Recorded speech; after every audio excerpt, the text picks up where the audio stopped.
how is it just more intense this time of year when everyone's sort of jockeying for playoff position? I think now, and I think people spoke about it before you, now you know where you are. You know, you're in your season. You're either really pushing to get into the playoffs or you're already in the playoffs, you know, trying to make sure you stay there. So, you know, for us, all we've got to do is concentrate on ourselves. We're in a playoff position, and that's the main thing.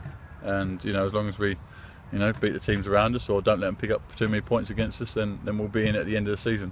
You know, and then the other side is we want to get as many wins as we can to put ourselves in a good spot in the playoffs. So, you know, it's obviously, you know, a bit dangerous playing Houston because they're looking to push to get into the playoffs. They were where we were last year. So, you know, you've got to be aware of what they're pushing for. Caleb Porter has said that he wants you guys to win the final 5 games at home. Is that a challenge for you guys? I mean, it's a challenge we set for ourselves. I think at the start of the season, you know, we lost that one game, and from there, you know, we realised, you know, how home form has got to be key this year in the playoffs, and it's something we really set ourselves a challenge. But obviously, it's a big challenge. Obviously, we want to win all 5 games, you know, but I'm sure everyone else is setting their own challenges, and they want to win away like Houston will be on Friday. It's your second time, or your second year in MLS now. Yeah. What do you feel like you've got a better handle on what things are like in the run up to the final games here? I think so. Yeah. I mean, obviously last year we were really pushing to get the results.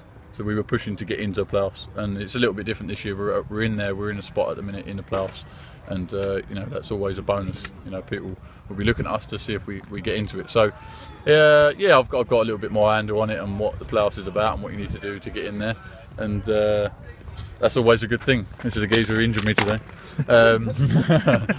So yeah, it's nice to have a little bit of a better understanding to it for sure. Is there a 4th clean sheet in you guys? 4th in a row?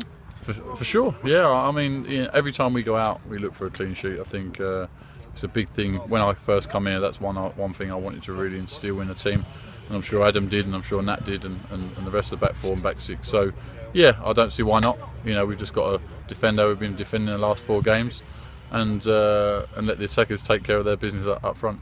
Is this the most dialed in this defense has been in all season? I think so. Yeah, I think, you know, the last 4 games for sure. But, you know, when we conceded, you know, I think it was 12 goals in 3 games. You know, it wasn't acceptable. You know, from ourselves, and you know, being here, you know, I don't accept that either. So we've really dialed in, especially if we want to make the playoffs and we want to do well. That's what we really need to do. We need to keep clean sheets and win games. What was the key to that turnaround? Is it more talking, or? No, I don't think so. Probably letting in the goals. It was a big thing. You know, maybe we took it for granted a little bit. You know, we had such a good streak of winning the games and getting clean sheets, and suddenly we come unstuck. You know, away at, you know, Galaxy, and you know, it went from there really. So it was you know what? Hopefully it's a blessing in disguise, and we can keep more clean sheets toward the end of the season and when we're in the playoffs. Yeah, lovely. Thank you.